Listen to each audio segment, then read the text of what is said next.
Bonjour à tous. Il a donc interrompu sa répétition d'opéra, parce qu'à l'opéra on répète le samedi, normalement jusqu'à la fin de l'après-midi. James Gray.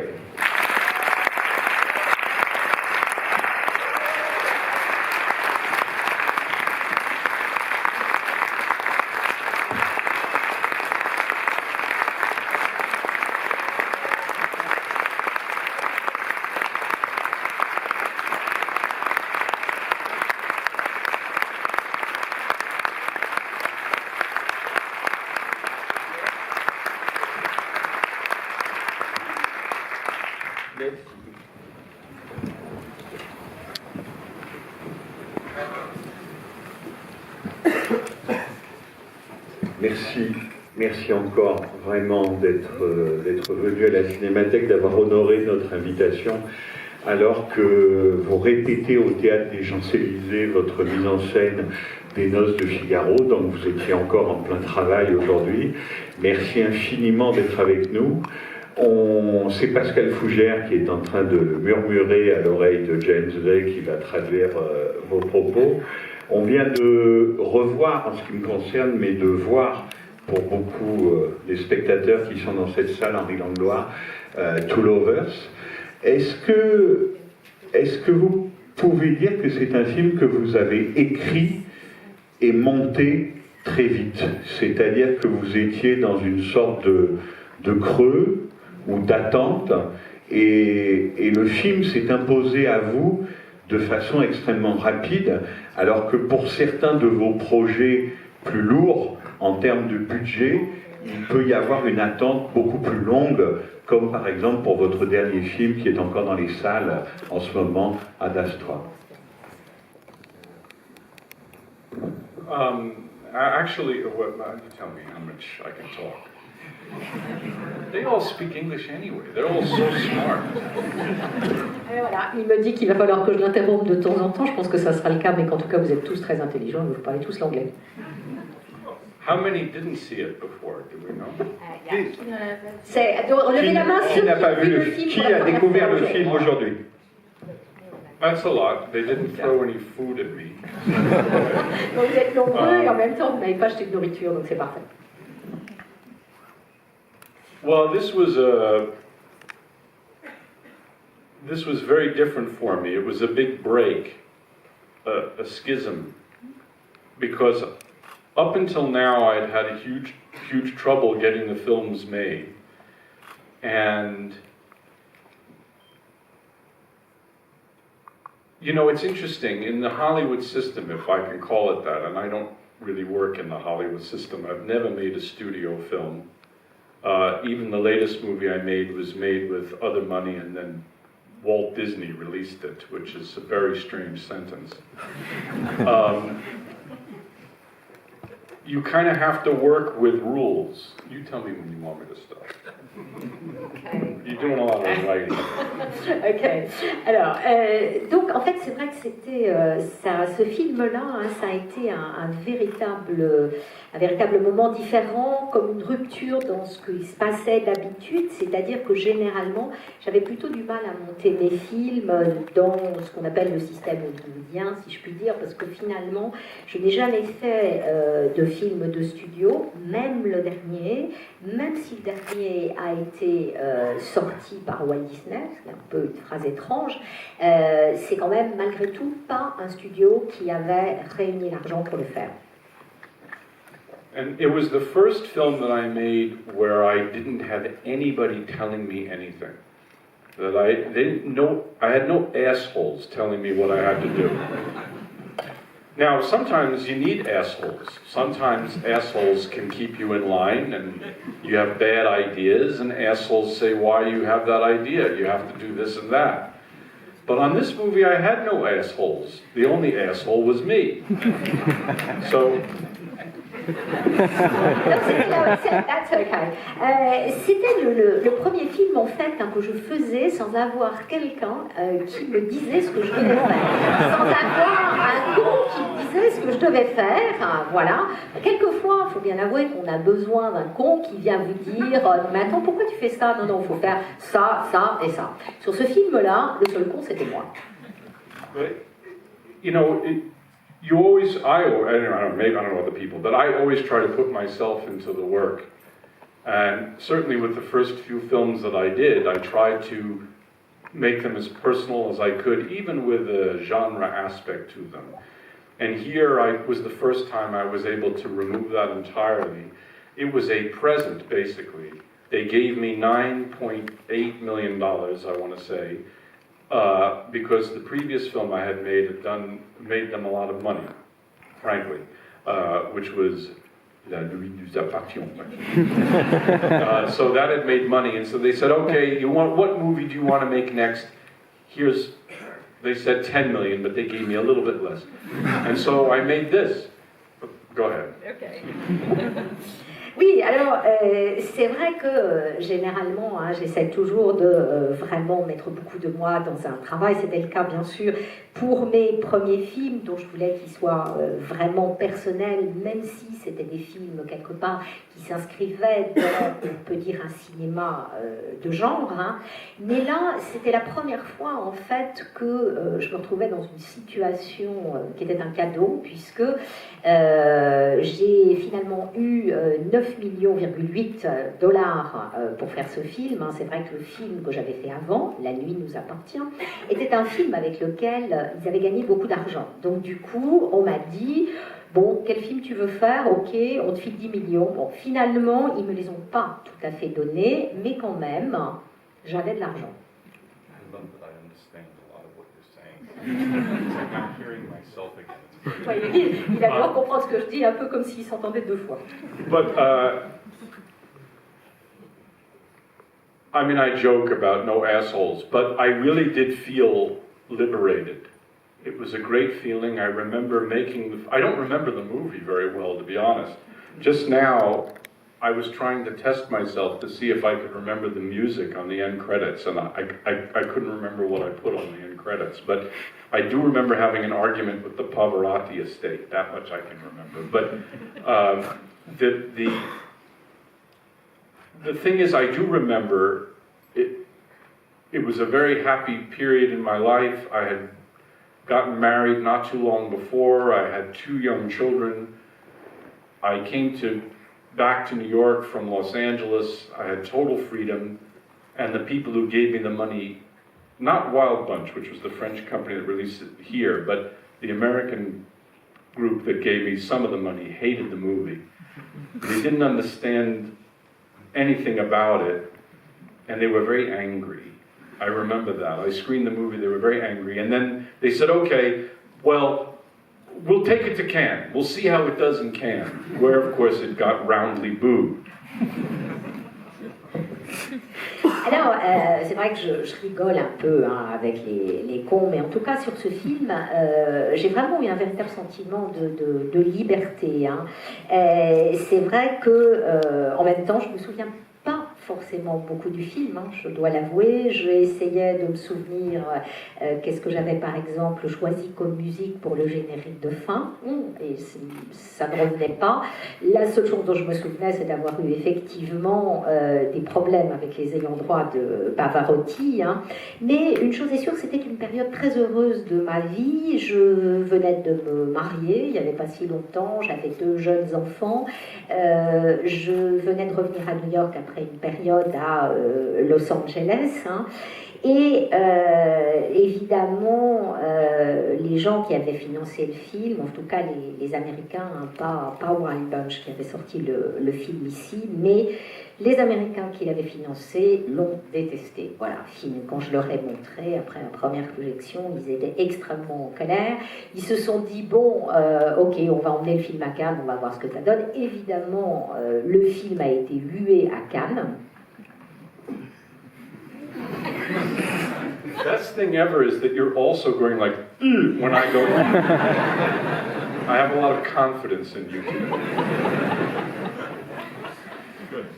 Pourquoi il est détesté? There was a question you asked. I can't remember what it is. So I'm just going to just keep talking. I don't know. You want another question? Vous avez posé une question dont je ne me souviens pas très bien, évidemment, donc je vais continuer à parler. Peut-être vous pourriez en poser une deuxième. Pourquoi il est détesté? Why did the American producers hate the film? what's to like in it? I mean, he's a very disturbed person. He doesn't get the girl. They said, well, they're both so good looking. And I was like, well, that's sort of the point. That he's blind. It doesn't even, they could have looked like anybody. It didn't matter that his desire overtook him, and it didn't matter what the realities of the situation were.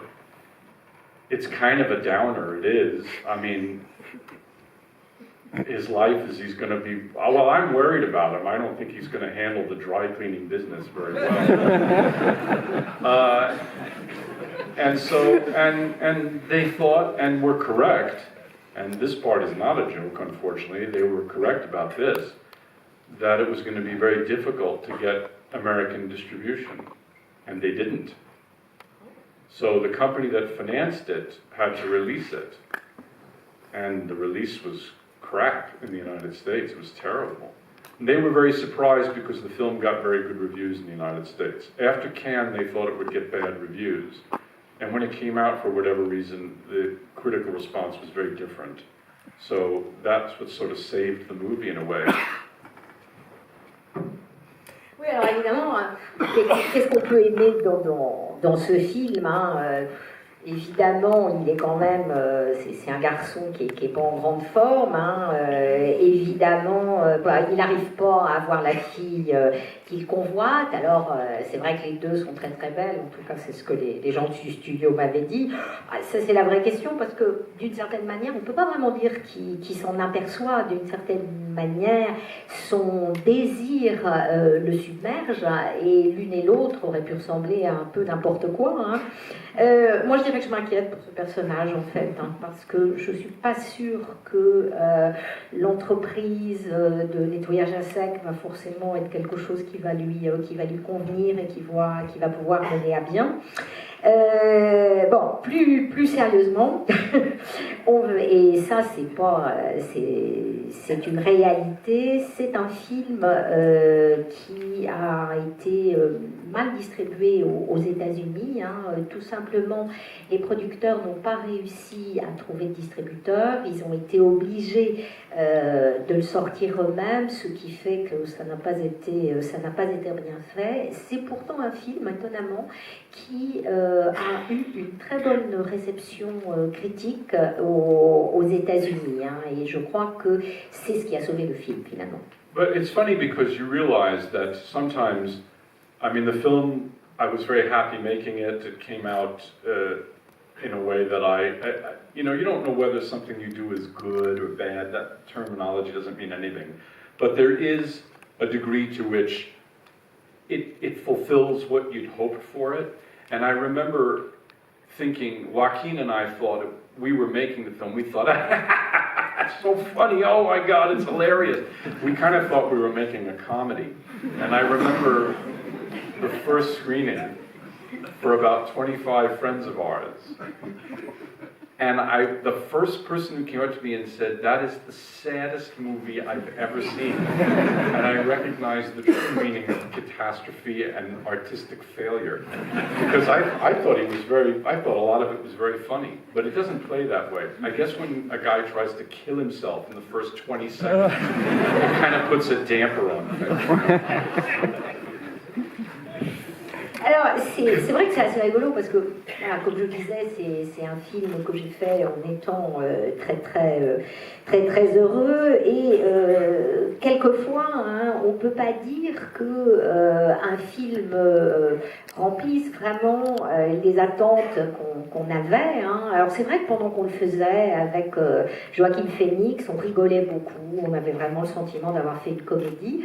Et puis, à l'issue de la première projection qu'on avait fait pour 25 copains, il y en a un qui vient me voir et qui me dit c'est le film le plus triste que j'ai jamais vu. Et là, tout d'un coup, j'ai vraiment eu le sentiment que je comprenais ce qu'était une catastrophe, ce qu'était un échec artistique, hein. Parce que c'est vrai que d'une certaine manière, quand dans les 20 premières secondes d'un film, il y a un type qui fait une tentative de suicide, d'une certaine manière, ça plombe l'ambiance. I do have one more thing to say about it. See, I don't I haven't been getting out of my new apartment here very much, so now I have an opportunity to talk, and I'm going to take it. Alors depuis que je suis arrivée à Paris, finalement, j'ai pas beaucoup eu d'occasion de sortir de mon nouvel appartement. Donc là, c'en est une, et je veux vraiment la saisir. It did represent I don't know how to sound unpretentious, so I'll just sound pretentious saying this. A philosophical change in my approach to the material, to the movie. I always loved movies that were not ironic, but this was the first time I remember thinking consciously that I wanted to remove any barrier between us and the story, us and the people in it, the barrier between actor and character and director and the audience, the extension of our sympathies. I remembered thinking that this was the first movie where I felt that was everything. And in a philosophical way, that was different. I always believed that, but I remember thinking that's the point of this, to be so sincere as to be uncomfortable. You know, that there would be nothing that would be like, I'm smarter than the people in the movie. Look at that schmuck. I kind of hate that in art. Not just in movies, but in art. There's something so obnoxious to me about it. And if you live your life, keep writing. If you live your life where, tell me when to stop. No, that's okay. No, that's fine. But it's like the cinema, for me, is my form of religion, which doesn't mean I'm fanatical about it, but it means I'm not a religious person. I don't go to temple or church or anything. So I have the way I cope with what it means to be a person and how difficult it is to be a person, anybody in life, is through art. And so I felt that this was a way to begin the process of understanding what it means to be a person and all its difficulties and ugliness and beauty. So this was the beginning of that on a conscious level for me. Good luck.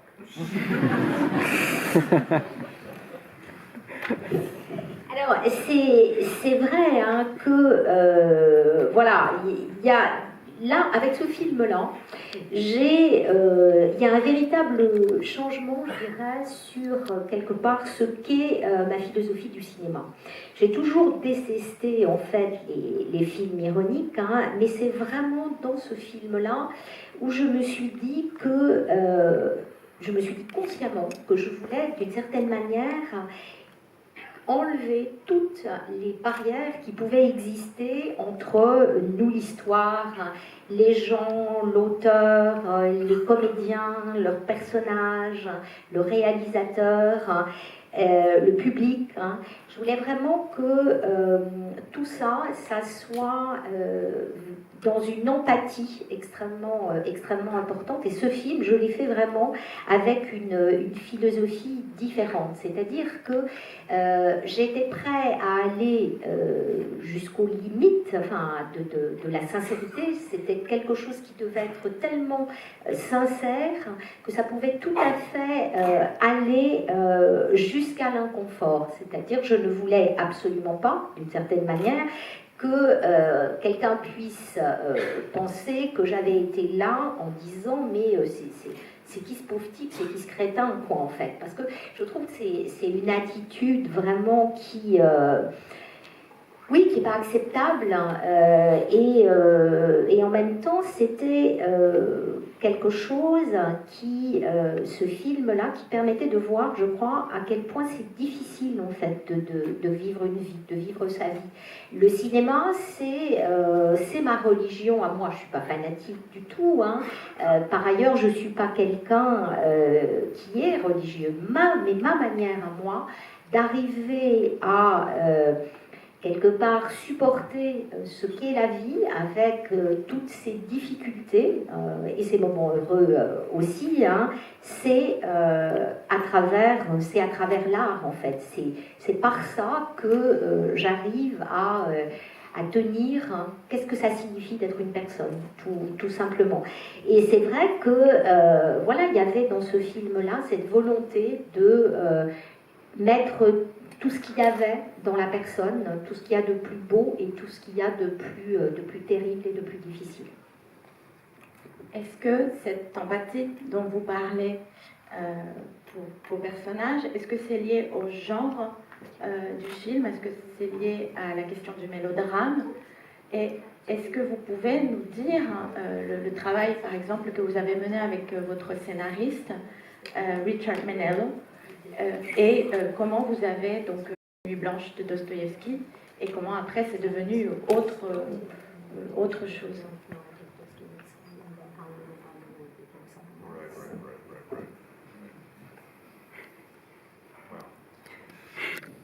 The honest truth is I don't remember the beginning of the process very well. D'abord, la vérité, c'est que je ne me souviens plus très bien de tout le processus. Do I have Alzheimer's disease, maybe? I can't remember. I'm a little too young for that, but... Oh, yeah, you can see I'm getting chunks of me taken off, you know. I have old man itis already. I'm getting chunks of my hand taken off by the doctor. Le moment est très grave. So this is the sign, right, of my brain going. Bon, il est en train de... Translate. Alors, mais si, quand même, il est en train... I'm going to do it short. Yeah? Il dit qu'il est en train de vieillir et qu'en fait, il a des os qui poussent et qu'on enlève les morceaux. No, I remember reading White Nights and calling up. Rick Manello was an amazing human being. This is the guy who co-wrote the script. I'm going to have to talk for a little while because I want to have some kind of continuity here. You know? It's like, if I keep stopping, it's like, you know, like a medical procedure. Manello was an amazing character. He lived with his mother in a place in New Jersey called Cheesequake Village. And I met him through a music producer named Rick Rubin, who went to NYU Film School in the early 80s with Manello. Manello lived with his mother, and he was the human movie Shazam. So I remember one night I was watching an old black and white movie with John Hodiak.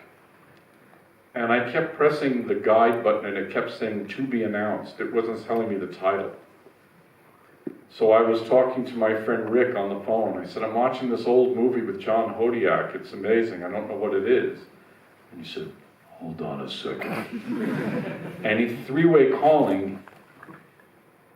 Go ahead, because I'm going to get into it. So. Let's build suspense. Alors, effectivement, hein, je me souviens d'avoir lu les Nuits blanches de Dostoïevski. Alors, Rick Menelli, qui est mon co-scénariste, hein, c'était une personne absolument incroyable qui vivait avec sa mère, en fait, hein, dans une petite ville du New Jersey qui s'appelle Cheesequake. Et avec Rick Rubin, il avait été à l'université en fait de New York et il avait étudié la faculté de musique. Voilà. C'était un espèce de type Shazam, un type bizarre, un peu non, on va dire. Et un jour, je regarde un film à la télé de Joe Odia.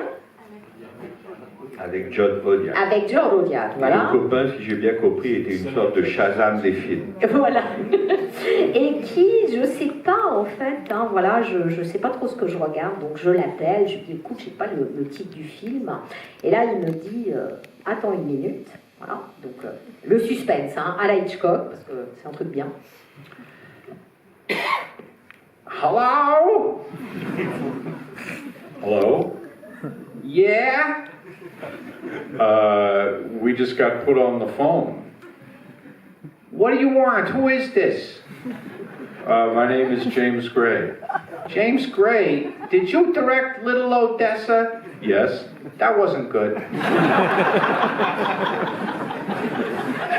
So, of course, I immediately liked him. And I said, well, I just got put on the phone with you, a mutual friend of ours, and there's this John Hodiak movie that I don't recognize.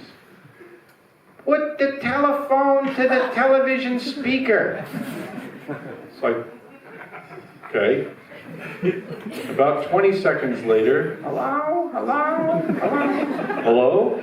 The film is called A Bell for Adano, a very fine production, although I believe Daryl Zanuck changed the last scene when it previewed poorly.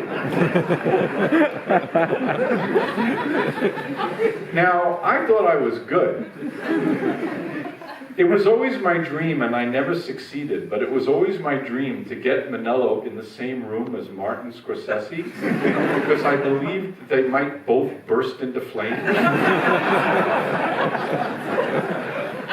I was never able to pull it off, and I have to tell this, it was so great. I told Marty about Rick Minello, and when I remember he went like this. I'm not kidding. This is Scorsese. He went like this. He went. I said, no, there's this guy. He knows everything about movies. Everything. And Marty went like this. Oh, yeah?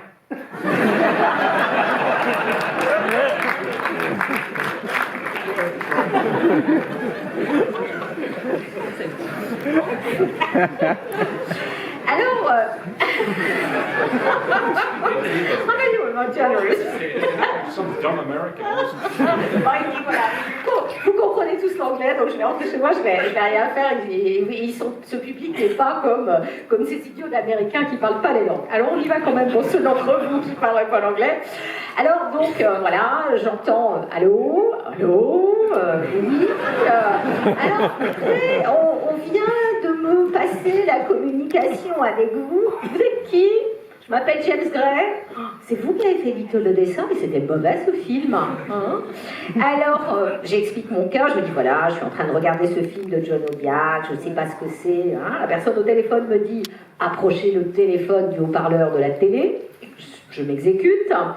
Et 20 secondes plus tard, il me dit, alors le film, attention, ça c'est pour Gabriella Frédéric Bonneau, le film s'appelle A Bell for Adano. Voilà. Bon, ça laisse tout le monde, voilà. Dans la programmation, va nous dire. Ouais.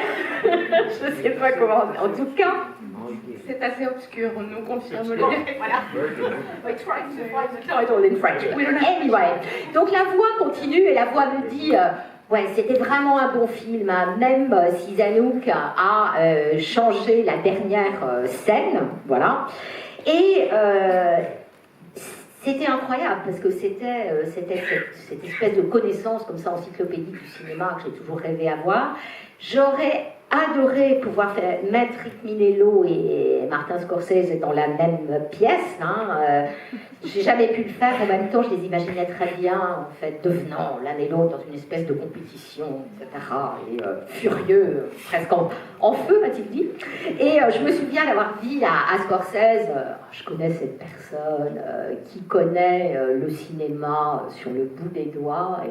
Et là, Scorsese a dit, ah bon? Parce que Rick... Oui, c'est ça, mais je vous relance, parce que Rick Minello, c'est aussi... It's weird because I understand some of what you say, and so it's like... Donc, Rick Minello est aussi le scénariste de votre film suivant, The Immigrant, mais en même temps, pour toute une génération d'Américains, c'est quelqu'un qui représente les années MTV.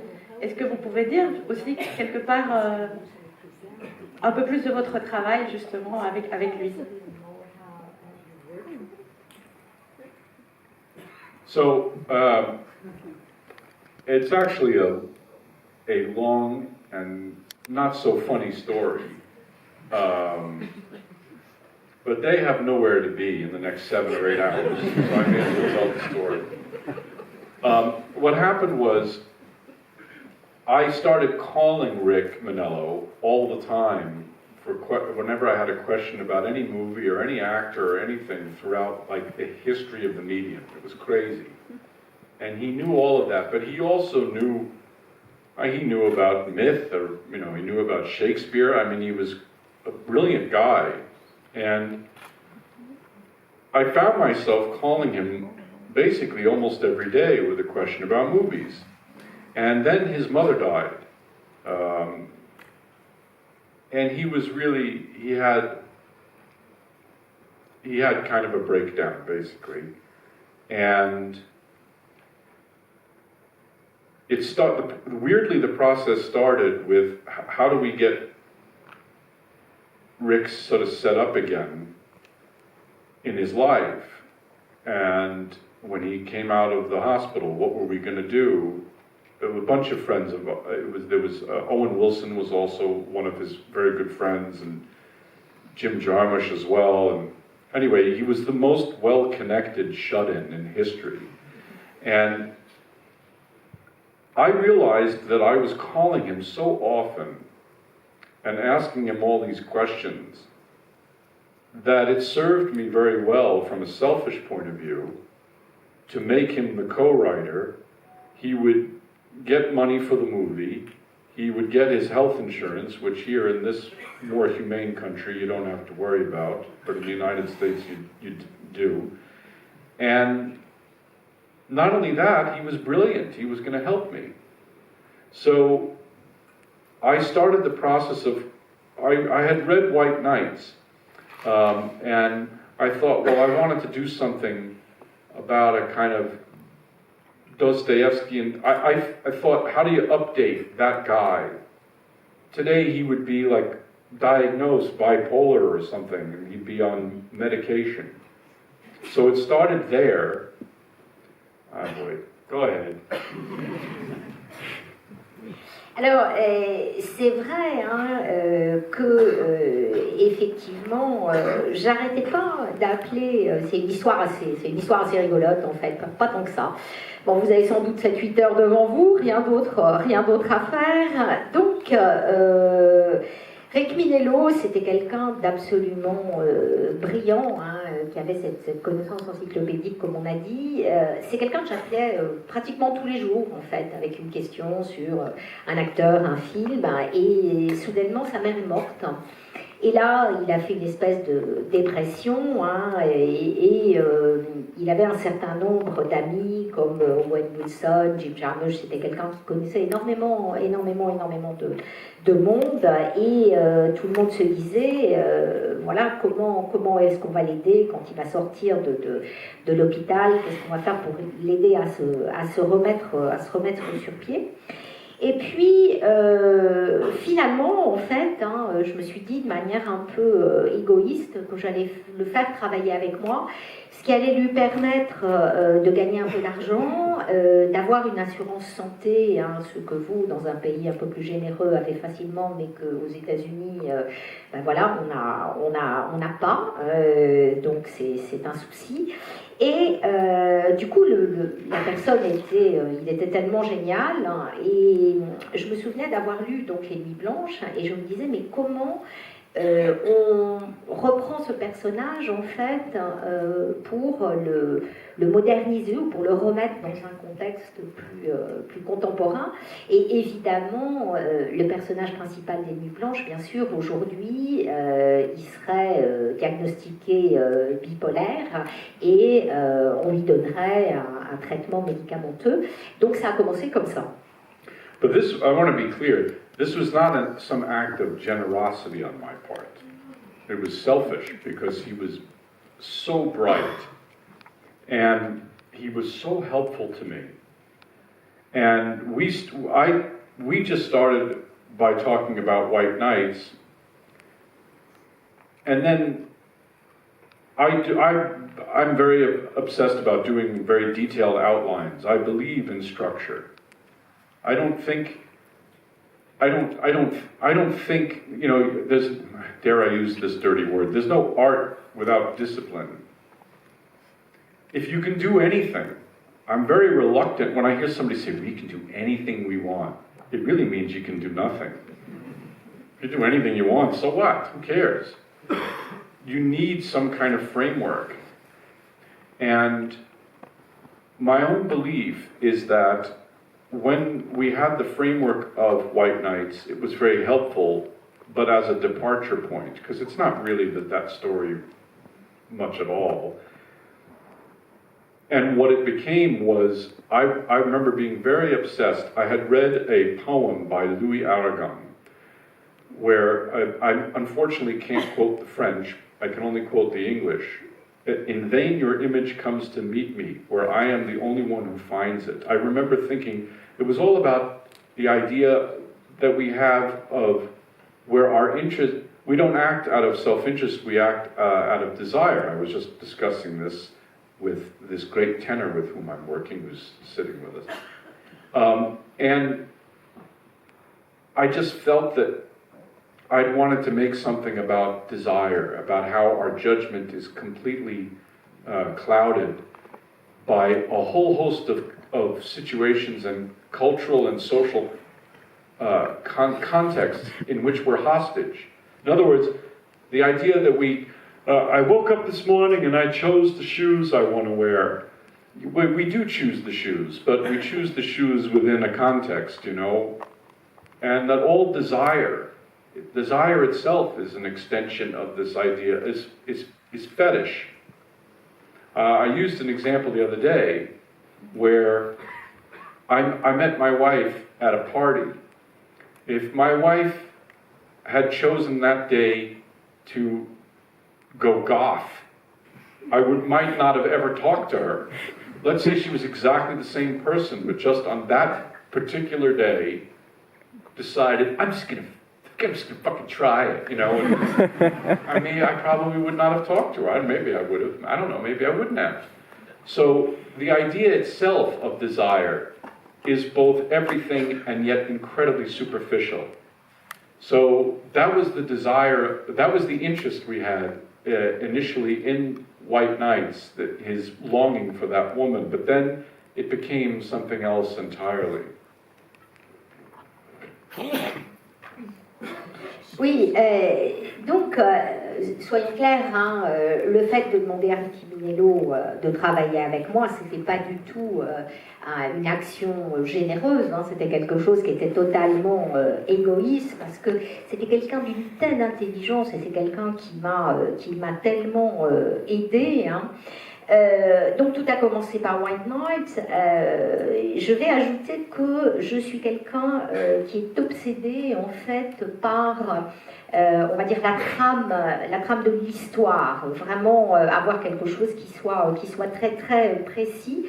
Je crois à la structure, hein, et voilà, je vais dire un gros mot, mais je crois qu'il n'y a pas d'art sans discipline. Il y a des gens qui disent « Ah mais je peux faire n'importe quoi, je peux tout faire, hein, tout ce que je veux ». Alors, en gros, à mon avis, ça veut dire que vous pouvez rien faire, et puis tout le monde s'en fout, parce que on a besoin d'un cadre, en fait, hein.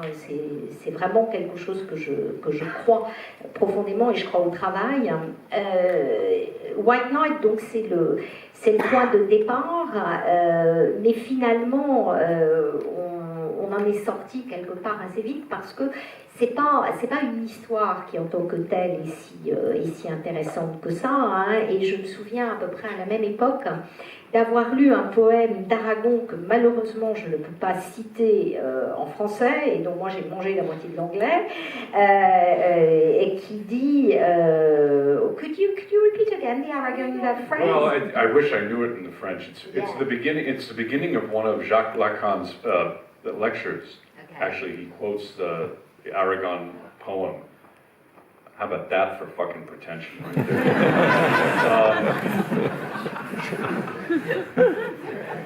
That's okay.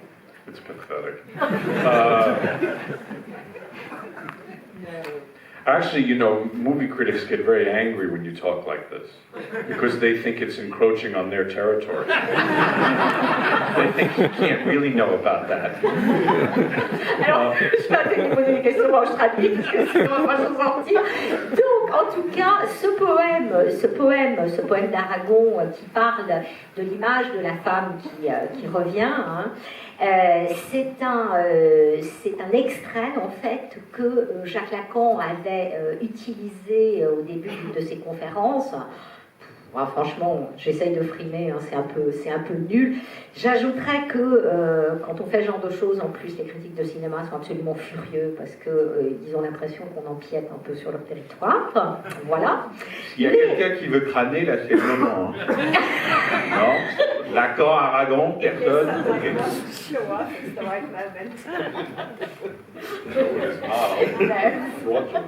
Alors, en tout cas, voilà, c'est ce qui met donc ce poème. Yeah, but do you have it? In English, it said, I think it's in vain your image comes to meet me, where I am the only one who finds it. And then it goes on, I believe it's like, I am that wretch comparable with mirrors, I am blind and thus cannot see. I don't remember, it's really difficult, I mean, for you. Yeah. But the idea was that there is not the real you. There is the idea that my view of you is that my desire is connected to my lack. It's really hard to. I mean, it's really hard to kind of. I mean, it's a lot. Voilà. Alors en même temps, de toute façon, c'est ça. It is there in the movie. I think it is. Not the poem. I mean, but that idea is there in the movie. He doesn't really know her at all. She's this blonde non-Jew, and he projects everything onto her, and I think she's kind of horrible. You know, that's not going to be good for him. But he can't see it. You know, it represents something else. Leonard, we're going to have child. There's this other thing. So, I don't know, I thought that was interesting. I mean, maybe it's just me. Et donc du coup, hein, ce poème d'Aragon, hein, qui, d'une certaine manière, parle de ce désir que j'ai, ce désir qui m'habite, mais qui n'est pas un vrai désir de toi. Ce désir est en fait l'idée que j'ai de toi, le regard que je porte sur toi, mais pas vraiment qui tu es. Hein. Et du coup, voilà, ça m'a fait revenir à dire que ça n'allait pas être une adaptation de White Knight, mais quelque chose qui travaillait sur le désir, parce que cette femme blonde, finalement, il sait pas qui elle est vraiment, et puis moi je pense qu'elle est vraiment pas bien pour lui, ça fonctionnera pas, enfin, etc. Hein. Donc, du coup, cette idée aussi que le désir, c'est quelque chose qui est aussi complètement dans un contexte culturel, dans un contexte social dont nous sommes les otages. C'est-à-dire que, oui, effectivement, le matin quand on se lève, on va choisir sa paire de chaussures, mais le choix de la paire de chaussures, bien évidemment, il n'est pas exercé dans une complète liberté, mais avec un certain contexte hein, qui va le dicter. Et je repense à ça, par exemple, j'ai rencontré ma femme dans une fête, hein, mais si ce jour-là, elle n'avait pas été ce qu'elle était, peut-être que je lui aurais jamais parlé, ou peut-être que oui. Mystère. Hein. Mais en tout cas, tout ça pour dire que ce qui m'intéressait, c'était ce caractère très obscur du désir et très complexe. But this, you know, listening to you, which is sort of listening to my bloviation. You know bloviating? Oh, it's such a good word. I just mentioned it the other day. I realize I'm not really American, am I? No. I'm more pretentious, right? I'm less optimistic.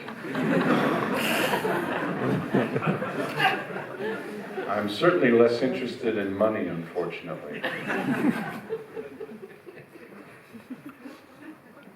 And truly, my love of movies, now it's weird because my taste, I've been lately really weirdly obsessed with classic Hollywood cinema from the 1930s, but growing up my taste was frankly, was European cinema from like 1945 to about 1980, that period. And it's reflected in the work, and I think it's sometimes for better, obviously sometimes for worse. And I think there's a pessimism is the wrong word.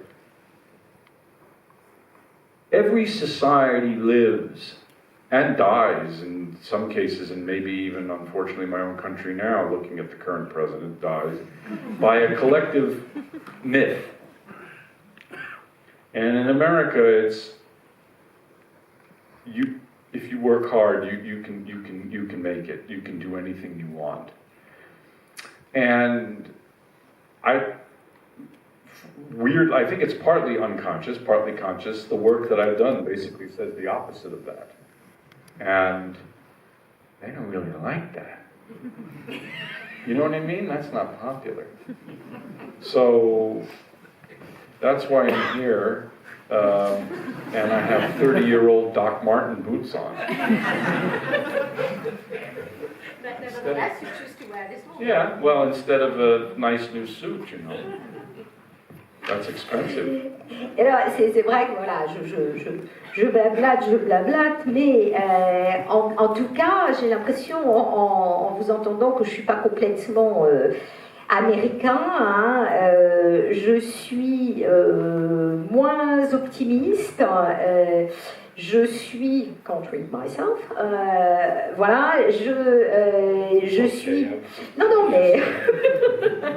Mais en tout cas, je suis malheureusement pas aussi intéressée à l'argent que mes compatriotes. Hein, et je dirais que actuellement, bizarrement, je m'intéresse énormément aux films hollywoodiens des années 30, alors que il y a quelques années, ce qui m'intéressait vraiment, quand j'ai commencé à m'intéresser au cinéma, ce qui vraiment m'intéressait, c'était le cinéma européen des années 45 à 80, ce qui sans doute se reflète dans mon travail, pour le meilleur ou pour le pire. Hein.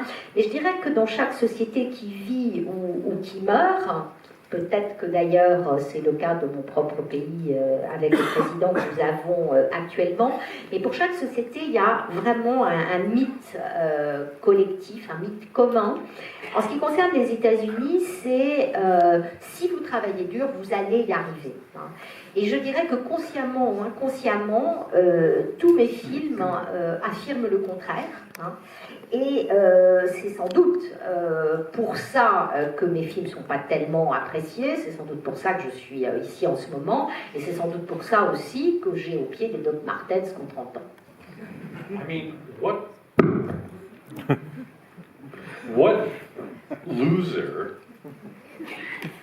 would make a movie called The Lost City of Z, and he never gets there, doesn't find it, fails completely, and gets eaten? I mean, that's not Indiana Jones, you know? Alors, quel raté en fait, hein, ou perdant ferait, c'est un film qui s'appelle La Cité perdue de Z, qui en fait n'arrive jamais là-bas, donc d'une certaine manière échoue, et qui en plus se fait manger. Rien à voir avec Indiana Jones.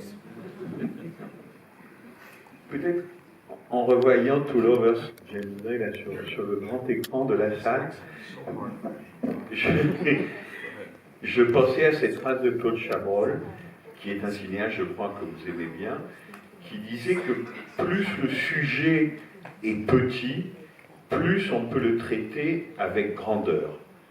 Et effectivement, un homme pris entre deux femmes, c'est un petit sujet, ce n'est pas un grand sujet. Mais votre mise en scène de ce sujet, j'ai essayé de la regarder aujourd'hui, et c'est très difficile, de décrire des plans, mais je l'ai trouvé particulièrement sophistiqué. C'est-à-dire que j'ai l'impression que sur cette petite histoire, entre guillemets, cette petite histoire d'amour, vous avez essayé de faire une mise en scène particulièrement sophistiquée et presque aérienne. Si on regarde les deux scènes, par exemple, qui se passent sur le toit entre Joaquin Phoenix et Gwyneth Paltrow, on voit des mouvements d'appareils particulièrement sophistiqués. Et que vous avez refusé du coup un traitement plus âpre, plus réaliste, plus faussement documentaire qu'on aurait pu attendre pour un sujet pareil. C'est-à-dire que vous avez fait une mise en scène presque hollywoodienne et très sophistiquée sur un petit sujet. C'est une idée de critique absurde ou il y a quand même un peu de ça?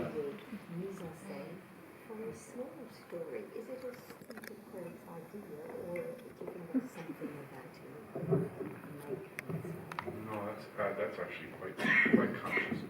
No, that was very conscious. I remember thinking, I'm going to get myself in trouble. Voilà, c'était quelque chose de très conscient, je vais me mettre dans les ennuis. You know, it's been my great pleasure actually to serve on juries in festivals in Cannes and also Marrakesh. And I see, I don't know why people are laughing, I'm being totally serious. I love doing it. I would see I see, when I do that, you see 20 movies. I would say all of them have something interesting, and half of them I like, and like 5 I think are very good to excellent, which I think is a very high batting average, very high percentage. But having said that, what is interesting is that you realize there is just like the world at large, where market capitalism is sort of taken over completely, and you have everyone who has nothing and like 7 people who run everything.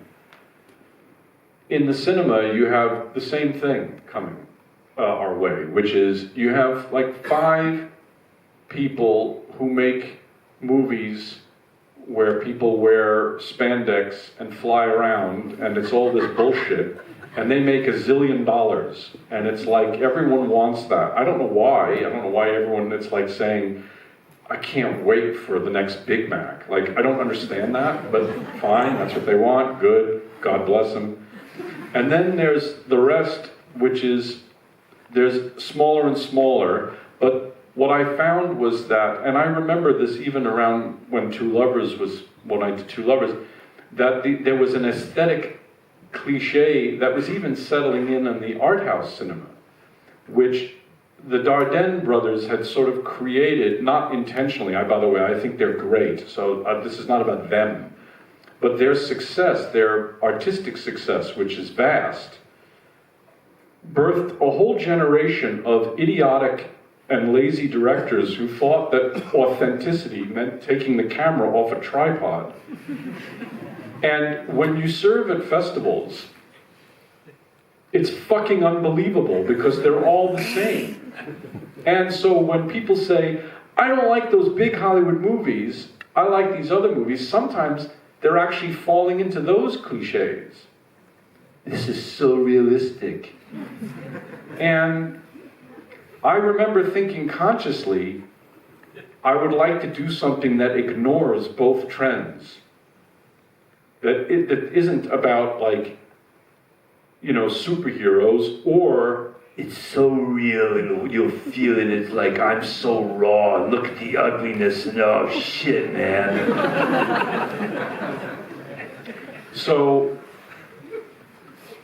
maybe that's wrong, maybe I'm wrong. But the aesthetic, actually, it was a very conscious decision to bring beauty and the idea of grandeur, for lack of a better word, to a subject that seemed almost pathetic. This loser who works at his parents' dry cleaning store. Because I wanted to say he's not a loser. And to treat him with as much respect as Peter O'Toole is treated in Lawrence of Arabia. Now, you get into problems, which is that the movie's budget was $9.5 million or whatever, not what David Lean had. But the idea was to treat it with as best I could, and evolved sense of mise-en-scène. So exactly what you're saying, the rooftop stuff, where you would do, I think I did 34 takes, if memory serves me, there's a shot where it's one shot where they're on the roof and she tells him she wants to know about what he thought of this asshole boyfriend of hers. And I think we did 34 takes. What you see is take 34, you know, because you could only, you know, it's one shot, so what do you do? But I remember, and the actors were good enough to do it, and it was in some way a kind of an attempt by me to reinvent how I thought about the cinema and to object to the ghettoization of art films and the idiocy of the Hollywood paradigm. Now, I'm sorry to say, I don't think it's gotten any better. In fact, I think it's at least from the Hollywood perspective, it's worse. I do see a lot of interesting films that I love, but they're usually wonderful on a subject level, and the acting is wonderful, but they still, I find them falling into the aesthetic cliche traps of the art film. And that's what bothers me a little bit. So, all that you say is true. I'm sure what I'm saying is certainly detestable. A lot of people out here probably hate me for saying it. Now, this doesn't mean every movie that has handheld camera sucks. I'm telling you, obviously, I love a huge number of them. And like I said, the Dardennes, I think, are awesome. I'm just talking about it. A lot of other people are treating it rather like, that's all I have to do. But no, staging a scene and creating meaning with where you put the camera, that's really hard. It's really hard work. And that's our job, is to create meaning through where we put that camera. So this idea of just taking the camera, it's like, fuck you. You know, I'm just going to relax you. On va prendre une petite pause. Alors, c'était tout à fait conscient, hein, parce que ce que j'avais envie de faire, en fait, c'était vrai. Attendez, non, je vais. Est-ce que je attendez juste 30 secondes? Oui. J'étais sur un conscient trop tard. Donc, c'était vraiment quelque chose de très conscient. Hein. J'avoue, par exemple, que j'éprouve beaucoup de plaisir à être jurée sur des festivals, que ce soit à Cannes, que ce soit à Marrakech. C'est un truc que j'aime beaucoup faire. Généralement, on voit à peu près une vingtaine de films, j'en aime à peu près la moitié, et il y en a 5 qui sont vraiment excellents. Je trouve que c'est un pourcentage très élevé. Mais maintenant, d'une certaine manière, hein, je trouve que, et c'est un peu à l'image en fait hein, de ce qu'est le capitalisme aujourd'hui, on a 7 personnes qui possèdent absolument tout et le reste des gens qui n'ont rien. Hein. On a l'impression que le cinéma c'est un peu pareil. Il y a 2 grandes catégories. Il y a les gens, donc en fait, qui vont, il y a 5 personnes hein, qui vont faire des films où les mecs, ils ont des espèces de combinaisons en spandex et où ils volent, tout ça, ça coûte des millions de dollars, mais on a l'impression que c'est ce que veut le public, et le public, il attend le prochain film, comme il attend le prochain Big Mac. Je comprends pas très bien, mais bon, voilà, hein, c'est... si c'est ce qu'ils veulent, tout va bien. Et en face de ça, en fait, on a l'impression, et alors ça c'est une catégorie qui est beaucoup moins nombreuse, mais que à l'image en fait du cinéma des Dardennes, qui, et je trouve à raison, hein, a rencontré beaucoup de succès, se dit que finalement il suffit qu'un film ait l'air vrai, qu'il soit ancré dans une réalité pour que ça soit un bon film, et qu'il suffit en plus d'enlever la caméra du trépied ou du rail ou de ce que vous voulez, hein, et qu'on la balade à l'épaule pour que ce soit quelque chose qui fonctionne. Et d'une certaine manière, j'ai un peu le sentiment que les films que je vois dans les festivals sont un peu tous les mêmes. Hein. Et c'est vrai que c'est aussi la même chose pour ce qui est sur Hollywood de l'autre côté, mais on a vraiment le sentiment qu'il y a des gens qui se disent ouais, mais on va ancrer le film dans la réalité, on va faire des trucs qui sont crus, qui sont moches, etc. Mais non, en fait, c'est-à-dire que je pense que et c'est toujours ce que j'ai voulu dire, il y a une envie de faire des choses qui puissent être esthétiques, il y a des décisions conscientes qui sont de faire que les plans soient beaux, hein, et c'est vraiment ce que j'ai voulu faire avec Two Lovers, c'est-à-dire que j'ai eu envie que ce véritable loser, hein, on le voit de belle manière, que les images soient belles, que ce loser soit d'une certaine manière, c'est pas magnifié, mais qu'en tout cas la qualité des images de ce film qui montre le loser soit comme la qualité des images qui servaient Peter O'Toole dans Laurence d'Arabie. Bon, j'ai pas exactement, même avec mes 9,5 millions de budget, eu le budget de David Lead, mais quand même, hein. Et pour reprendre les scènes, en tout cas l'une des scènes à laquelle vous faisiez référence sur le 3, je crois, si mes souvenirs sont bons, qu'on a fait 34 prises. Hein. La scène, donc là je parle de la scène où elle lui dit qu'elle veut qu'il lui donne son avis sur cet abominable mec qu'elle a, et je crois que c'est la 34e qu'on a gardée. Donc je crois que c'est ça aussi qu'il faut arriver, et que j'essayais de faire, c'est-à-dire sortir un peu, en faisant Two Lovers, le cinéma d'une part l'espèce de ghetto des films à réessai, et de l'autre côté cette espèce de paradigme hollywoodien. Hein. Et je crois que en ce qui concerne Hollywood, les choses sont devenues bien pires qu'elles étaient à l'époque.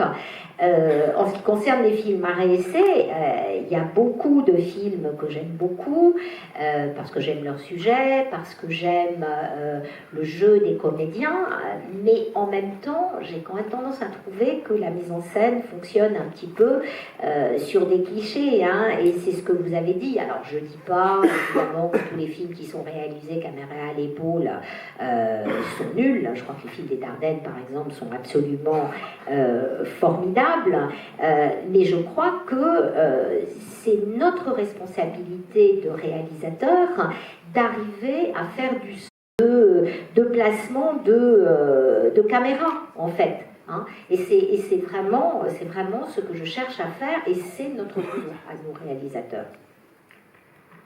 There's something that is also, in some philosophical way, more connected to this that I think I should express, if I may.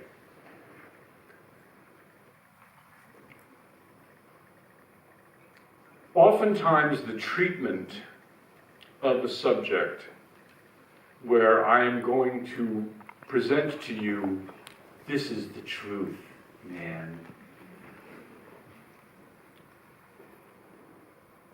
You see, I know, I'm aware that our attachment to narrative in cinema is bogus. It's a fantasy. I know that. But it's a necessary thing. We need it as a species. And if you say, I'm above providing you that fantasy, then you're fooling yourself, because that fantasy is necessary.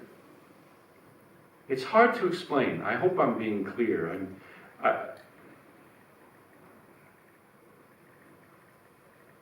you know, this idea of providing, you don't provide the truth. You can't. You provide a truth. And the difference is huge. And the form informs that.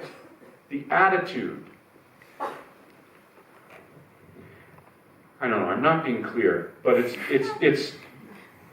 why you can feel that a fable has that truth that you require, whereas something that's like an episode of Cops, do you know what that is? This horrible, like life-draining show on American television where they follow police around in this handheld documentary way where they're like beating up. It's like real, you know, but it's real, but it doesn't, it's not, it's the truth, but it's not somebody's truth. There's no beauty in it. So, anyway, try that for size. They're regretting coming. No. They have their laundry to do. No. I think it's very clear. Il y a aussi une chose qui, je crois, est liée philosophiquement à ce que je viens de dire, c'est que souvent le traitement du sujet est présenté comme ceci est la vérité. Hein. Et évidemment, je suis conscient de l'attachement que nous avons à ce qu'est le récit. Hein. Voilà, même si le récit, ça peut avoir un peu l'air d'être un cliché, c'est une fantaisie ou un fantasme, on pourrait dire les deux. C'est quelque chose dont on a besoin, en fait, en tant qu'espèce. Hein. En revanche, alors c'est pas facile à expliquer, mais j'espère que je suis claire. Il ne s'agit pas de donner la vérité, mais une vérité. Ça fait toute la différence. Et évidemment, cette volonté-là va nourrir en fait l'attitude que l'on a par rapport aux images et au traitement du récit. J'espère que je suis claire toujours. En même temps, voilà, c'est-à-dire que c'est pour ça que quelquefois une fable, donc qui n'est pas la vérité mais une vérité, va avoir ce caractère véridique ou vraisemblable qu'on exige de la part d'un récit, et ce qui n'a rien à voir avec une espèce d'émission de télé-réalité qui s'appelle Flic aux États-Unis, et où on suit donc réellement des agents de police voilà, qui sont en train de faire leur boulot, avec évidemment une caméra tenue à l'épaule, une espèce d'image documentaire, et où ça effectivement, ça c'est du réel, hein, c'est la vérité, et c'est affreux. Alors je vais vous dire quelque chose, en plus malheureusement le temps passe, qui est une sorte de compliment, même si vous ne les aimez pas, mais je trouve que à la fois votre talent qui est indéniable n'a d'égal justement que votre exigence, ce qui est rare pour une carrière comme la vôtre. Donc à la fois la volonté de continuer à tourner en 35 mm et d'associer au cinéma d'autres formes d'art. C'est-à-dire à la fois ici de faire de votre personnage, en plus de quelqu'un qui est certes bipolaire, mais quelqu'un qui est photographe, de montrer comme une sorte d'ellipse temporelle de leur vie ensemble des photographies, qui est quelque chose que vous aviez aussi fait dans La nuit nous appartient. Comment est-ce que vous parleriez justement de votre manière qu'a le cinéma, enfin de la manière qu'a pour vous le cinéma d'associer toutes les autres formes d'art qui incluent l'opéra, pour peut-être parler de votre travail actuel à Paris?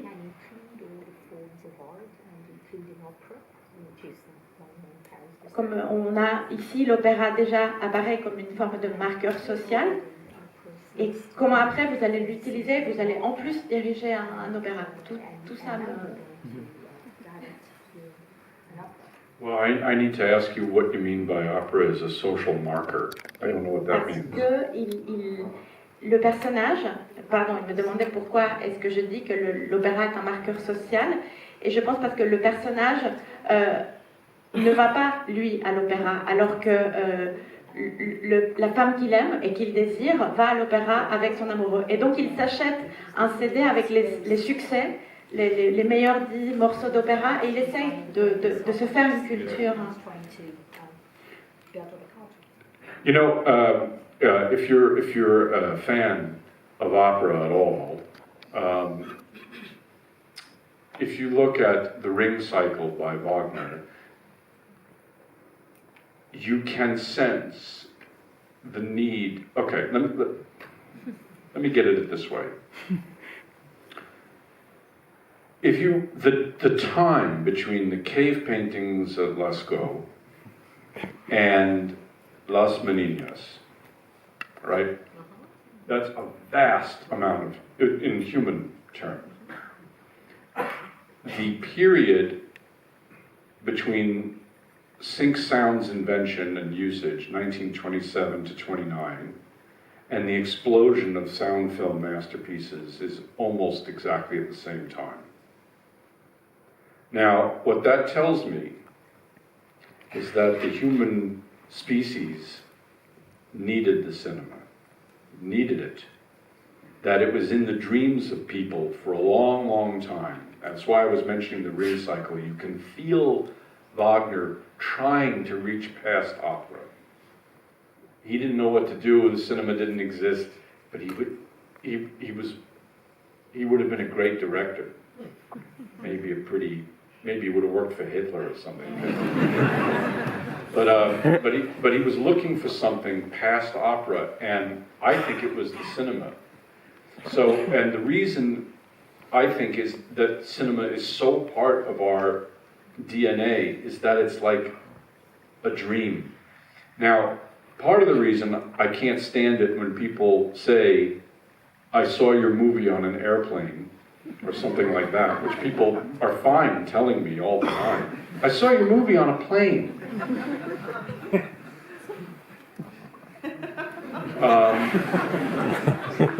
Why is that okay, actually? You don't go up to a painter and go like this, I saw a copy of your painting in a textbook or something, like, you know what I mean?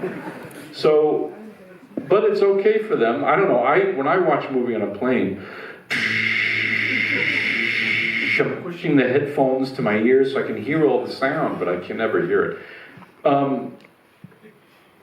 This experience we have where the image comes from behind and is projected onto the screen and the room goes dark, and you all know the feeling, right? You didn't experience it today, but the experience you have where the lights come down and it could be the greatest thing you ever saw.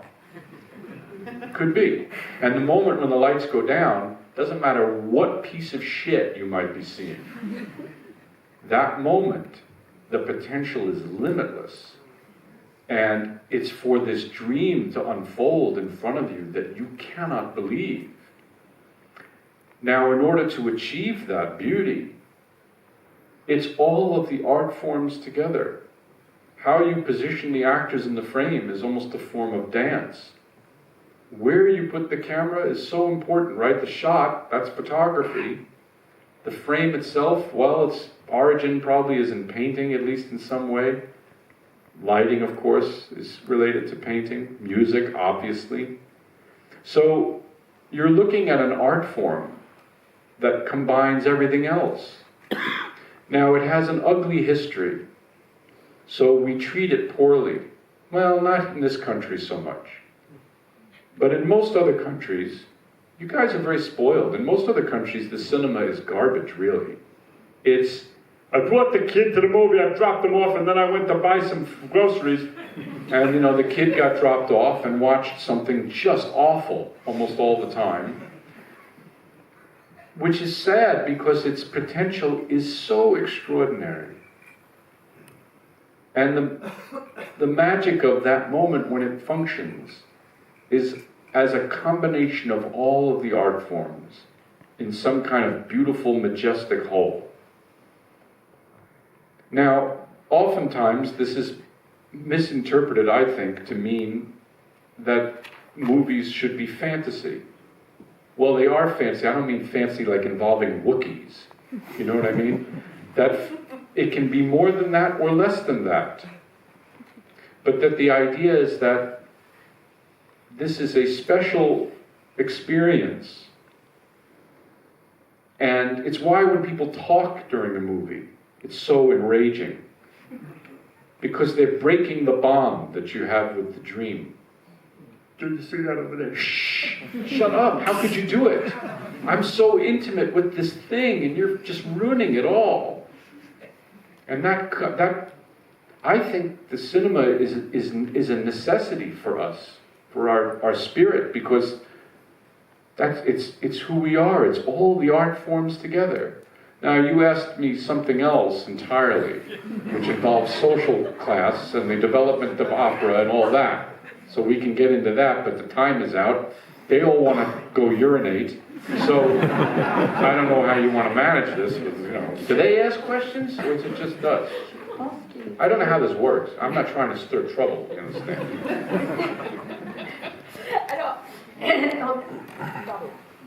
Alors, effectivement, hein, j'aime l'opéra, bien sûr, hein, mais c'est vrai que quand on voit le cycle de Wagner, hein, on voit d'une certaine manière que sans doute Wagner, il aurait besoin d'avoir à sa disposition autre chose. Hein.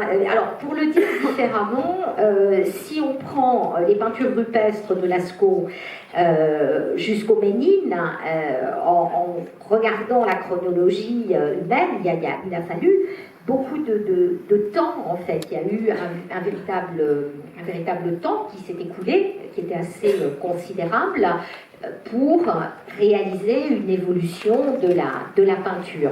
En revanche, pour le cinéma, ça va se passer beaucoup plus vite que ça. C'est-à-dire qu'à partir du moment où le cinéma devient parlant, tout de suite, on a des chefs-d'œuvre. Hein. Et mon explication pour ça, c'est que l'espèce humaine avait besoin du cinéma. C'est-à-dire que c'était la chose dont nous, on rêvait. Et je pense que Wagner, ça aurait été un très très grand réalisateur de cinéma. Bon d'accord, il aurait peut-être travaillé pour Hitler, hein, mais je crois qu'en même temps, il cherchait vraiment dans son travail quelque chose qui était au-delà de l'opéra. Et je pense que vraiment, le cinéma, c'est dans notre ADN. C'est quelque chose qui correspondait complètement à notre rêve, en fait, à notre rêve de construction d'un art. Et c'est vrai que quand les gens me disent « Oui, alors j'ai vu votre film dans un avion », moi je pense à mon expérience des films vus dans un avion où je m'écrase les écouteurs sur les oreilles pour arriver à entendre le son. C'est un peu comme quelqu'un qui dit à un peintre « Ah, moi j'ai vu une reproduction de votre œuvre dans un manuel. Hein. » Je trouve ça assez incroyable. Le cinéma, c'est une expérience très très particulière, c'est-à-dire que l'image vient de derrière nous, on est là dans une espèce de salle tous ensemble, et quand les lumières baissent, hein, on est prêt d'une certaine manière pour une expérience sans limite, et une expérience qui peut être peut-être la meilleure expérience qu'on ait jamais eue. Bon, ça n'a pas été le cas pour vous aujourd'hui, mais ça c'est autre chose. Hein, mais quand on s'assoit dans une salle de cinéma et que la lumière commence à s'éteindre, c'est le rêve qui va se dérouler devant nos yeux et qui donc en tant que tel devient possible. Et donc tous les autres arts sont convoqués pour ça. C'est-à-dire que la danse existe dans la manière dont on va positionner ou faire bouger les acteurs dans le cadre. Évidemment, ce qu'on choisit comme cadre, ça va avoir avec la photo. Il y a aussi une relation à la peinture, ce qui est aussi le cas pour l'éclairage. Puis il y a la musique aussi, évidemment. Donc c'est un art qui les réunit tous. Hein, et même si l'histoire, voilà, et pas forcément... tout va se mettre en place, hein, et vous réalisez pas à quel point vous êtes gâtés ici, hein, parce que y a plein d'endroits où le cinéma est loin d'être aussi bien traité qu'en France, et je trouve ça extrêmement dommage parce que c'est un art qui a un potentiel extraordinaire, révélé quand il est en salle. Et il faut pas mal interpréter l'idée de fantaisie, hein. Quand je dis fantaisie, c'est pas n'importe quoi, c'est une expérience particulière en fait, hein. Et c'est pour ça qu'on devient dingue aussi quand il y a des gens qui se mettent à parler, parce que ce qui se passe, c'est que tout d'un coup ils vont interrompre le lien si particulier qu'on a avec notre rêve, avec ce qui se passe sur l'écran, et ils foutent ça par terre, et on est très en colère, hein. Donc voilà, bon, évidemment, hein, c'est quelque chose, donc le cinéma, qui je crois était absolument nécessaire à notre esprit. Alors évidemment, je ne réponds pas à la question que vous m'avez posée sur la question de classe sociale, l'opéra, etc. Les gens vont bien sûr bientôt être désespérés pour aller aux toilettes, je ne sais pas trop comment ça se passe, alors est-ce qu'on ouvre la salle, question, etc. Alors peut-être une dernière question que j'aimerais avant de passer le micro à la salle, parce que vous parlez très bien en fait de votre croyance en le cinéma. Je pense que c'est vraiment une question de croyance. Et en vous écoutant, vous êtes encore un de ces rares cinéastes, je pense, qui croyait en la nécessité du spectacle.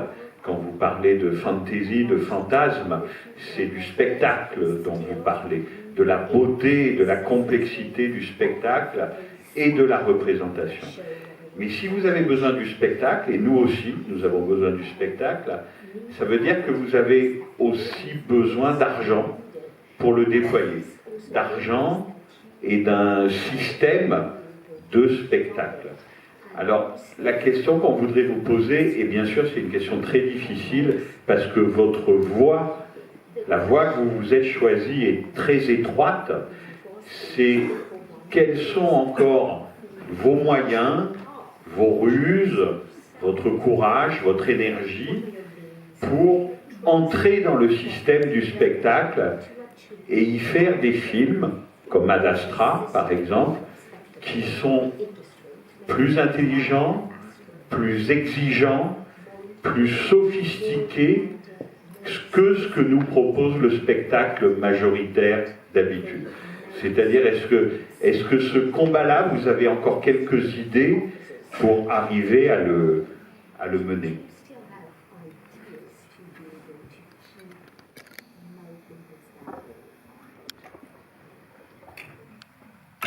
Well, I'll keep doing it until they don't give me any money anymore.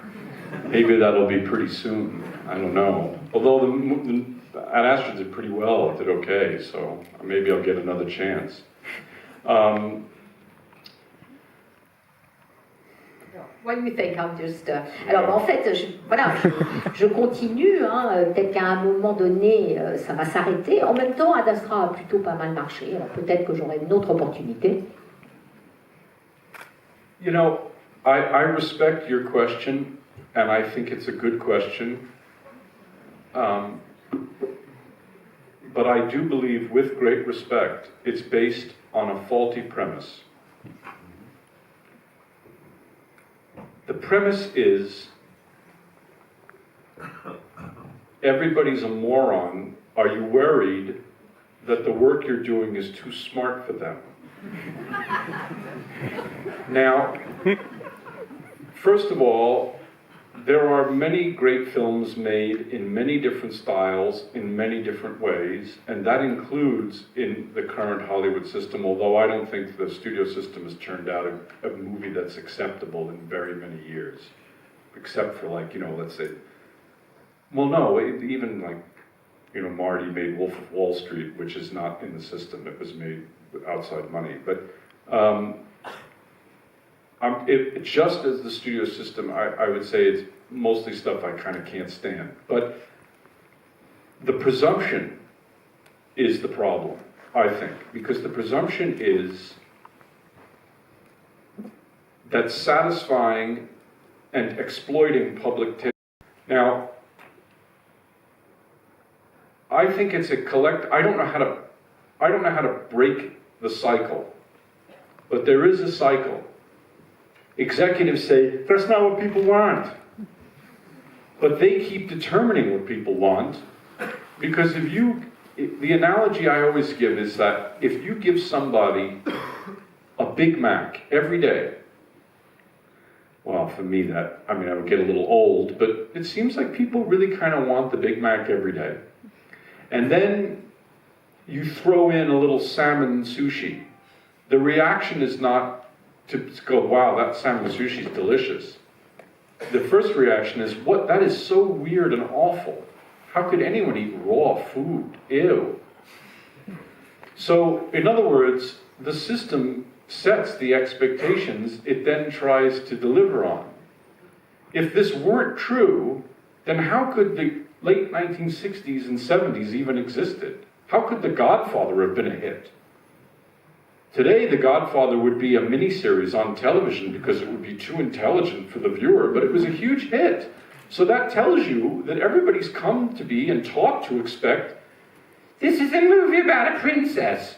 It's like, well, I understand that that's what some people want, they think, but now the whole system's created where everybody wants movies about princesses. I saw Frozen. I thought it was an abomination.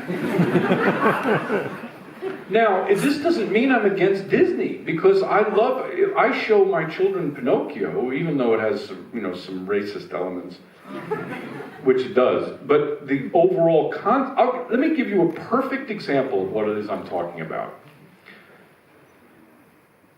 I'm about to get really, really criticized, but I'm not a fan of the Toy Story movies. I am about to fuck you up. Watch me prove how wrong you are. Watch this. What is the story concept behind Toy Story versus Pinocchio, for example? This is everything. The story concept behind Pinocchio is dreams of being a boy, becoming a real boy with real emotions and a tie to Geppetto, emotional tie to Geppetto. What is the dream of Toy Story? Andy won't play with us anymore. Do you understand the difference? I'm a Hasbro toy and nobody will play with me, versus I dream of becoming an authentic soul. The difference is vast. Now we go to I'm not saying Toy Story sucks. I enjoy them when I see them with the children. That's not the issue. They're very enjoyable. They're very entertaining. But why don't they reach that next level of transcendence? It's because of this. So, would Pinocchio be uncommercial today? I don't know. But we've been taught to not want it, maybe. Even Sound of Music, which you can reach back and say, God, that's so commercial. They're running from Hitler. There's a darkness to it. There's an undertow to that movie that does exist. And when they walk over that mountain at the end, fine, they are surviving. But life's never going to be the same for them. So, this is satisfying public taste. Andy won't play with us anymore is a little bit exploiting public taste. And it's why you don't feel that same transcendence in Toy Story. Maybe some people do, by the way. Of course, this is just my opinion. I'm sure I'm wrong. The numbers bear out that I'm wrong. But I think that when we discuss this matter, it's important to note my position in the business. I don't ever think of it, because if I did, I would never do anything. I have to shut it out. If you told me, because I made a movie called The Immigrant after Two Lovers, and everyone said, I just said, I'm going to make a movie basically about my grandmother. And everyone said, how are you going to do that? You can never get that made. And I got as much money as I could to make it for the people I had in it, and I did it. If I had listened to all my friends telling me how nobody wanted to see it, how impossible it was to make it, well, they were right about the first thing, I would not have made it. Now, maybe that would be a good thing for some viewers. But at least I was able to express myself. I can't listen to that. I have to shut it out. I have to fight the fight. I have to, and it's not to be heroic, it's to fulfill my dream, to make the films that I loved, to try and copy them, to try and reproduce the feeling I had. It's very selfish, actually. And I'm looking for that. I'm looking for Pinocchio, not Toy Story. I'm looking for transcendence, not a fucking corporate product. The only thing I can do in that case is shut out the noise and do the best I can. And when they say I can't do it anymore, fine. I'll go teach somewhere and infect and destroy young minds. And I'll make do with what I can. I don't need it. I'd like to keep doing it, but if I can't do it anymore in the terms that I want to do it, then I don't need it. There's no point in spending 2 years of my life, on the 17th movie starring Captain America. It's like I can't. I don't relate to it. So that doesn't really answer your question. I can only tell you that you do the best you can given the circumstances the other stuff that you're mentioning is out of my control, and I can only do my best to try and inculcate and to bring the audience along and maybe create an audience, God forbid. That's the best I can do. I'm in kind of an ornery mood, aren't I? A little bit. I don't know why. Things are going well. I'm going to be really cheerful, but I don't know. Shitting on Toy Story. What kind of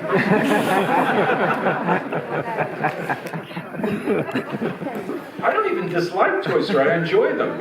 I'm trying to differentiate between, Toy Story versus the kind of the beauty with not just Pinocchio, but like the reaching beyond the realm that we can see immediately. And this unattainable infinite is so important to us. It's why Fred Astaire is so incredible. It's like even he couldn't do it, he had to do multiple takes and he couldn't really walk upside down, they had to do tricks to do it. Although Donald O'Connor comes pretty close, doesn't he? Does that thing in Singing in the Rain. But that's why those MGM musicals still have a magic for us. So transcendent, so beautiful. Beautiful. Anyway. Alors, avec tout le respect que je vous dois, c'est une bonne question, mais j'ai l'impression que votre base de départ, les prémices ne sont pas justes, parce que j'ai l'impression que ce que j'entends là, c'est tous des crétins et voilà, je suis plus intelligent et il faut que je fasse mes films. Je crois qu'il y a beaucoup de bons films aujourd'hui et à la limite presque même à Hollywood. Alors pas les films américains, même à grand budget qu'on pourrait qualifier d'hollywoodiens, ne sont pas forcément des films faits dans le système des studios. C'est le cas par exemple du film Le Loup de Wall Street qu'avait fait Scorsese, qui va être catalogué comme un film hollywoodien, mais qui s'est fait pas avec l'argent des studios, donc en dehors. Effectivement, le système des studios, c'est vraiment quelque chose que je déteste. Mais voilà, vous, pour moi, vous partez d'une présomption qui serait qu'il faudrait arriver à trouver un moyen de faire les choses au-dessus un peu de tout le monde. En même temps, ce que disent ces systèmes de studios et hollywoodiens, c'est de dire on veut satisfaire le goût du public. Mais pour moi, d'une certaine manière, ils exploitent le goût du public, ce qui est un peu la même chose, mais je crois aussi que d'une certaine manière, c'est eux qui forment le goût des publics. je vais faire une analogie, si vous donnez à quelqu'un un Big Mac tous les jours, moi je suis un peu vieux pour me contenter de ça ou pour que ça me rende heureux, mais si tout d'un coup vous balancez un souci au saumon à la place du Big Mac, hein, la première réaction, ça va pas être de dire oh, quelle merveille du saumon cru, hein. La première, ça va être de dire bon, enfin, qu'est-ce que c'est que ce truc, mais qui est-ce qui bouffe des choses crues comme ça et tout. Et je crois que, voilà, si il n'y avait pas d'une certaine manière, à certains moments, des exceptions, les choses ne fonctionneraient pas. Et que, par exemple, aujourd'hui, la série du Parrain, ça finirait comme une mini-série à la télé. Et on a l'impression que ce que veulent les gens aujourd'hui, c'est juste voir des films avec des petites princesses. Hein. Et moi, je l'ai vu, ce film avec la petite princesse, je ne sais plus comment il s'appelle, français. La Reine des Neiges. La Reine des Neiges, d'accord. Alors, la Reine des Neiges, et je trouvais ça absolument abominable. Hein. Mais par contre, prenons Pinocchio. Alors, si on prend Pinocchio, voilà, que j'aime beaucoup regarder avec mes enfants, ça n'a rien à voir avec Toy Story. Hein. Je pense que là, évidemment, vous allez me détester, mais en même temps, attendez que je vous raconte. Parce que Pinocchio, quel est le rêve de Pinocchio? Et je pense qu'il y a vraiment, entre Pinocchio et Toy Story, un concept complètement différent d'histoire, et que c'est là qu'est vraiment toute la force de la chose. Pinocchio, ce qu'il veut, c'est, il rêve de devenir un véritable petit garçon pour pouvoir avoir un vrai lien émotionnel avec Geppetto.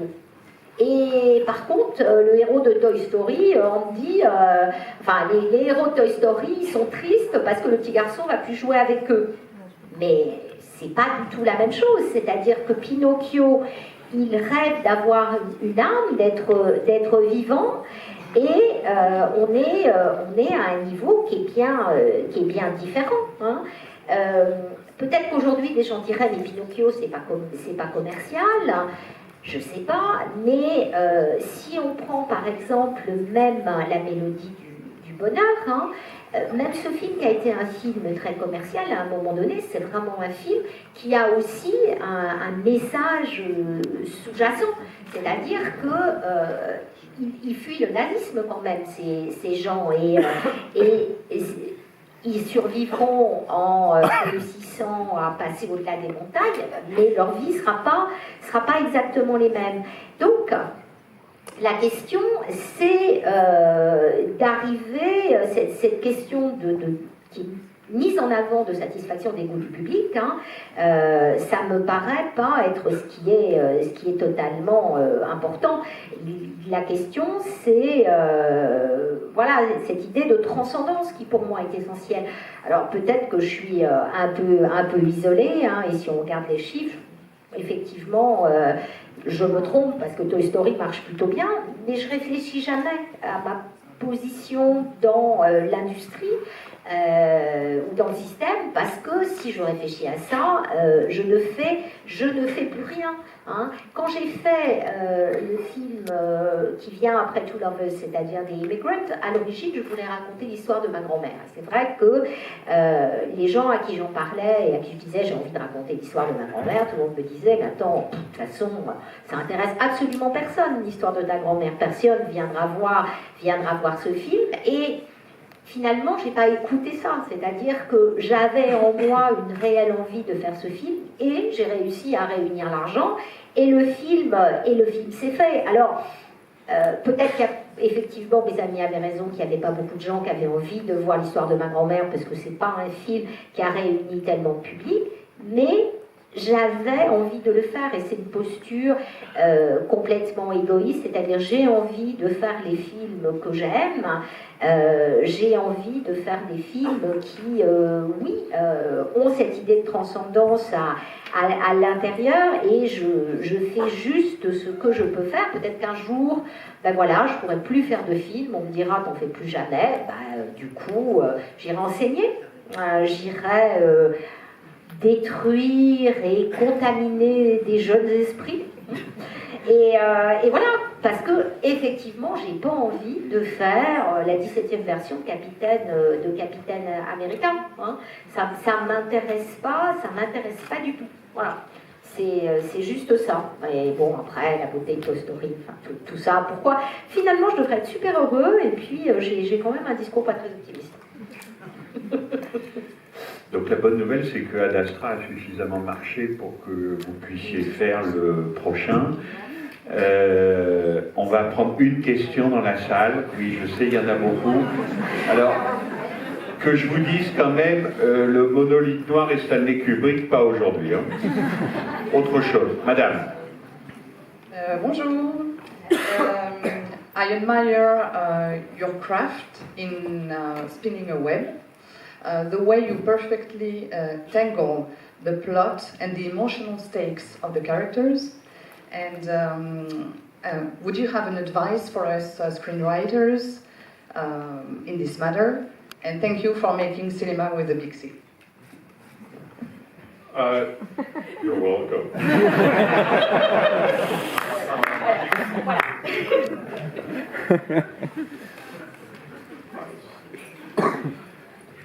You want to take my advice? Yeah. Vous voulez vraiment des conseils de ma part? I've just like shat all over movies that have made like $2 billion each. You're going to take my advice?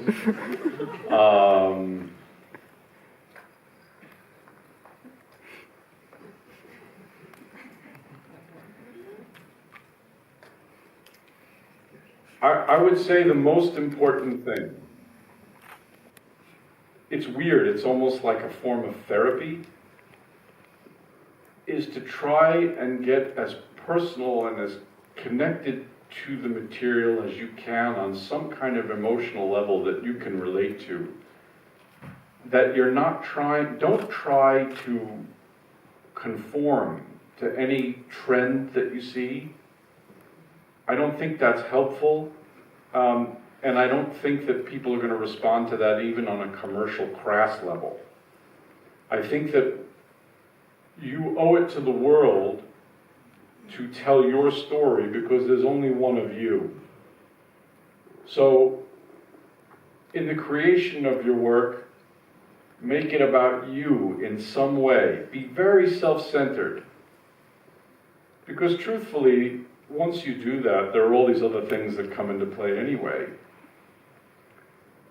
I don't mean autobiographical, although that's fine too. 400 Blows is pretty good.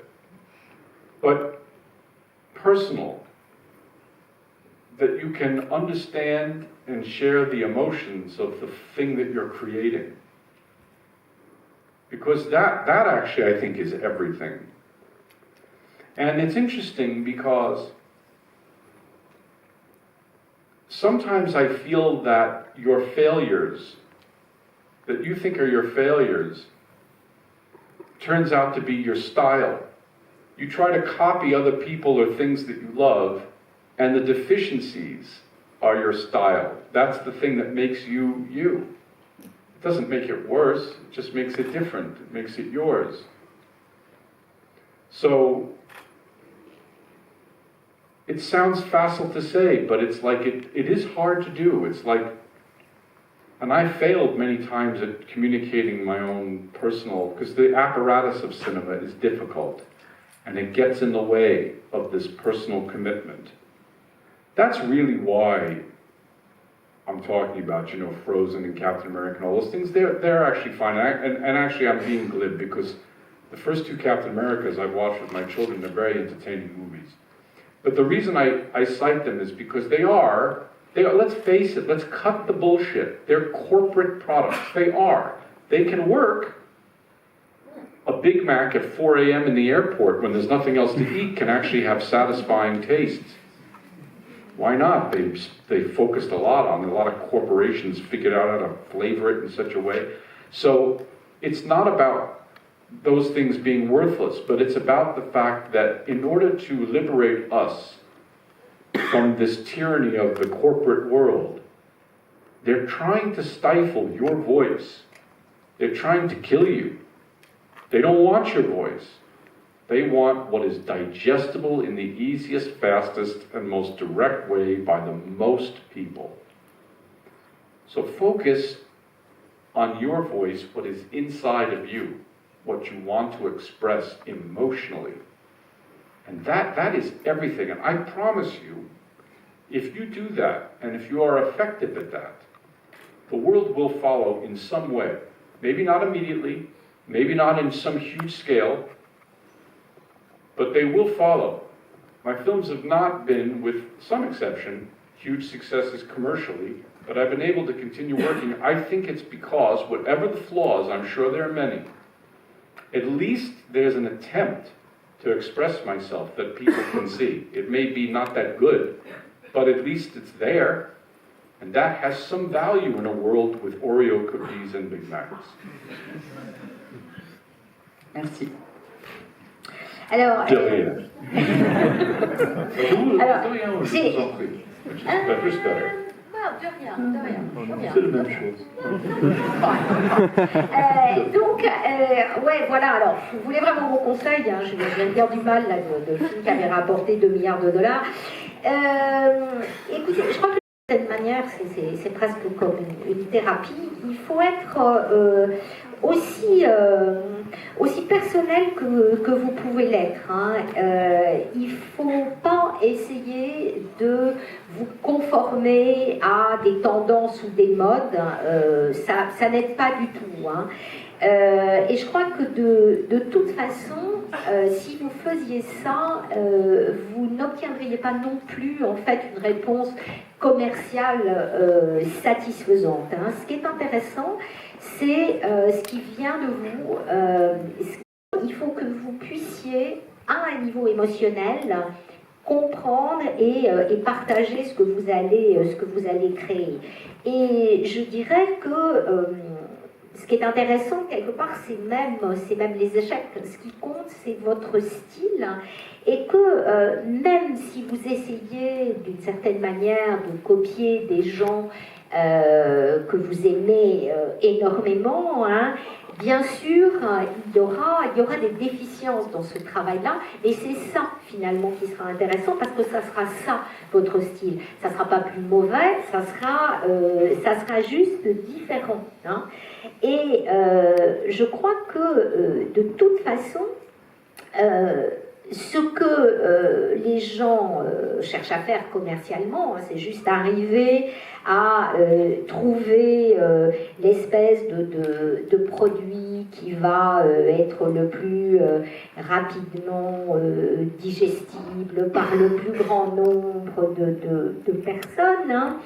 Et ce qu'on a au niveau de ces grands films commerciaux, que ce soit Capitaine America ou La Reine des Neiges, il faut bien se dire que ce sont vraiment des produits. Hein, c'est vraiment des choses qui sont faites par des grandes entreprises et c'est des produits. Alors le Big Mac, qui est aussi un produit tout à fait satisfaisant à 4h du mat dans un aéroport, si vous n'avez rien d'autre, hein, ça n'aura pas beaucoup de goût. Ça ne veut pas dire que ces choses-là sont des choses sans valeur, hein, mais ce que vous devez faire d'une certaine manière, c'est sortir, vous libérer de cette tyrannie en fait du produit manufacturé d'une certaine manière, parce que ce que les gens essaient de faire, c'est de tuer votre voix à vous. Et je crois que ce que vous devez faire, c'est voilà. Dire des choses et ressentir une réalité émotionnelle avec ce que vous dites. Et finalement, si vous faites ça, je pense que, et si vous faites ça de manière efficace, vous serez suivi à un moment donné. Vous ne serez pas forcément suivi immédiatement, vous ne serez pas forcément suivi par un nombre incroyable de gens, vous n'allez pas forcément ramasser beaucoup d'argent, mais regardez-moi, mes films n'ont pas été des succès commerciaux, mais en même temps, j'ai réussi à continuer à faire des films, et c'est ça qui compte en fait, arriver à continuer. One more thing I want to add, one more sentence if I could. Do not be discouraged by people who say I hate it. It doesn't matter what, if everybody loves it, it's worth nothing. If it divides the audience, maybe you got something, and maybe if everybody hates it, you got something. Just remind yourself, Van Gogh sold one painting to his brother for what, $50 equivalent today, when he was alive. Don't worry about people hating it. That's fine, let them hate it. Keep going. Oui, et ne vous laissez pas décourager par les gens qui disent qu'ils détestent ce que vous faites. C'est pas grave, parce que de toute façon, si tout le monde aime ce que vous faites, ça veut dire que ça vaut rien.